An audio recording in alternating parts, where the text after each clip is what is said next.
नमस्कार दोस्तों। आज के दिन भगवान राम के ऊपर बात करना तो बनता है। अगर मैं आप लोगों से बात करूं भगवान राम के बारे में तो आप लोगों को सिर्फ उतनी ही कहानी पता है जितनी आपने रामानंद सागर की सीरियल के माध्यम से देखी है या सुनी है। लेकिन आज हम यहाँ पर बात करेंगे कि रामानंद सागर की सीरियल में दिखाए हुए एक झूठ के बारे में, यानी कि सीता त्याग के बारे में। रामायण के उत्तरकांड के अंदर यह दिखाया गया है कि भगवान राम ने सीता का परित्याग कर दिया था और उन्हें वन भेज दिया था। रामचरितमानस और वाल्मीकि रामायण के अलावा दूसरे ग्रंथों में एक कहानी प्रसिद्ध है जिसके बारे में ज्यादातर लोगों को पता है। भगवान राम के दरबार में एक धोबी आता है जो कि अपनी पत्नी का त्याग करने पर तुला हुआ था, क्योंकि उसकी पत्नी उसकी अनुमति के बिना 2 दिन कहीं बाहर गुजार कर आई थी। और वह भगवान राम से कहता है कि मैं आपकी तरह नहीं हूं कि पत्नी शत्रु के पास इतने दिन तक रहकर आए और उसके चरित्र पर सवाल न उठाने के बाद भी उसे अपना ले।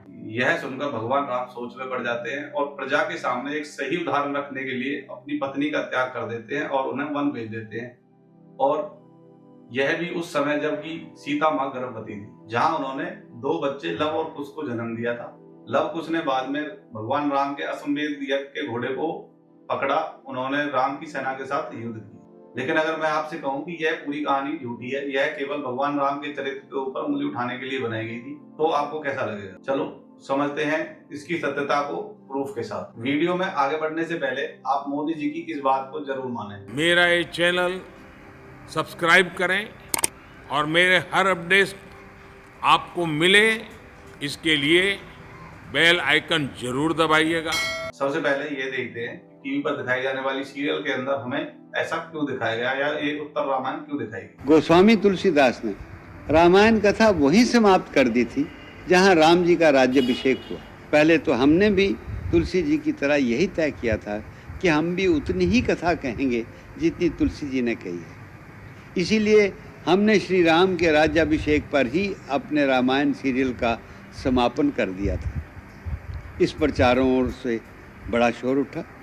लोगों की मांग थी कि लव कुश कांड भी अवश्य दिखाया जाए। इसी कारण वाल्मीकि समाज की ओर से बहुत प्रोटेस्ट के बाद जब भारतीय पार्लियामेंट में इस बात को लेकर बड़ी चर्चा हुई, तब हमने जनता की मांग के सामने नतमस्तक होकर लव कुश प्रसंग को उत्तर रामायण का नाम देकर प्रोड्यूस कर। इस वीडियो से आपने ये तो समझ लिया होगा कि टीवी पर दिखाई जाने वाली सीरियल के अंदर इस उत्तर रामायण को क्यों दिखाया गया। अब हम इसका प्रूफ के साथ समझते हैं कि यह रामायण झूठी है या सच्ची है। जब भी आप कोई कहानी की बुक पढ़ते हैं या किसी सीरियल का अंत होता है तो उसके बाद लिखा जाता है and they live happily ever after, यानी इसके बाद वो बहुत समय तक खुशी खुशी रहे। इसी तरह वाल्मीकि जी ने भी भाग 6 युद्ध कांड के 128वें सर्ग के अंदर इसी तरह की बातों का जिक्र किया है। अगर हम रामायण में देखें अध्याय 128 के 89 के श्लोक में लिखा हुआ है, सुग्रीव ने राम का राज्याभिषेक देखा और किष्किंधा वापस लौट गए। श्लोक नंबर 90 में लिखा हुआ है, विभीषण भी वापस लंका लौट गए। श्लोक नंबर 92 में लिखा हुआ है, परम उदार राम ने बड़े आनंद से राज्य किया। इसके साथ ही श्लोक 95 से लेकर 106 तक राम राज्य का पूरा जिक्र किया गया है कि कैसे राम ने राज्य किया। श्लोक नंबर 106 के अंदर लिखा हुआ है, सभी गुणों से संपन्न और सभी धर्मपरायण राम ने 10,000 वर्षों तक राज्य किया। और यहाँ पर रामायण का समापन घोषित किया जाता है।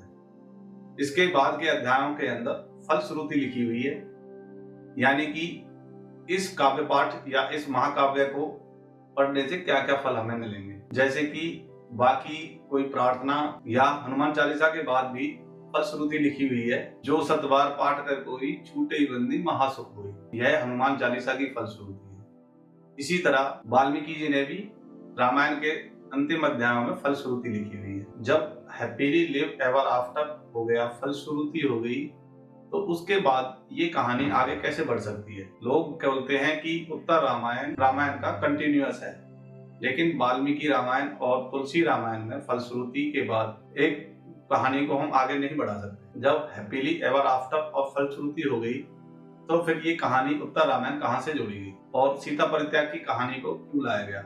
अगर आप उत्तर रामायण को पूरी तरह पढ़ेंगे तो उसमें इसी तरह की और भी कहानियां मिलेंगी, जैसे शंभुक वध। अगर आप उन सारी कहानियों को पढ़ेंगे, वो कहानियां कहीं भी वाल्मीकि रामायण से रिलेट नहीं करती हैं। इसके लिए मेरा आप लोगों से अनुरोध है कि आपको उत्तर रामायण लेकर पढ़नी चाहिए और उसे वाल्मीकि रामायण से रिलेट करके देखना चाहिए कि क्या उत्तर रामायण में लिखी हुई कहानी सही है या गलत है। उत्तर रामायण किसने लिखी और कब लिखी, इसका कोई साइंटिफिक एविडेंस नहीं है, लेकिन इतना जरूर सच है कि यह कहानी जातिवाद को बढ़ावा देने के लिए और समाज को पुरुष प्रधान बनाने के लिए बनाई गई थी, जो कि वाल्मीकि रामायण में कहीं भी नहीं है। इस वजह से हम इसे रामायण का कंटिन्यूअस तो नहीं मान सकते, और ये अगर रामायण का कंटिन्यूअस नहीं है तो फिर ये उत्तर रामायण पूरी की पूरी झूठी है। जिससे हम यह रिलेट कर सकते हैं कि भगवान राम ने कभी भी सीता माँ का परित्याग नहीं किया था, उन्होंने कभी भी शंभु का वध नहीं किया था, और बाकी और भी जो कहानियां उत्तर रामायण या उत्तर कांड में लिखी हुई है वो सब झूठी है। यहाँ मेरा आप लोगों से सिर्फ एक ही निवेदन है कि किसी भी कहानी को सुनने से पहले उसकी सत्यता की परख जरूर करें, ताकि आप ये पहचान सकें कि क्या गलत है और क्या सही है। मेरी उन दोगले लोगों से भी प्रार्थना है जो जय श्री राम बोलकर हिंसा फैलाते हैं। मुझे उनसे कोई लेना देना नहीं है, उन्हें क्या करना है, लेकिन नाम को बदनाम ना करें। इस वीडियो में बस इतना ही। वीडियो अच्छा लगा तो लाइक करें, सब्सक्राइब करें और अपने दोस्तों के साथ शेयर जरूर करें। अगर ये वीडियो अच्छा लगा तो इस वीडियो को जाकर जरूर देखें, जहां हम बात करते हैं देश में नारी शक्ति की दशा के बारे में। आप सभी को दिवाली की ढेर सारी शुभकामनाएं। जय श्री राम।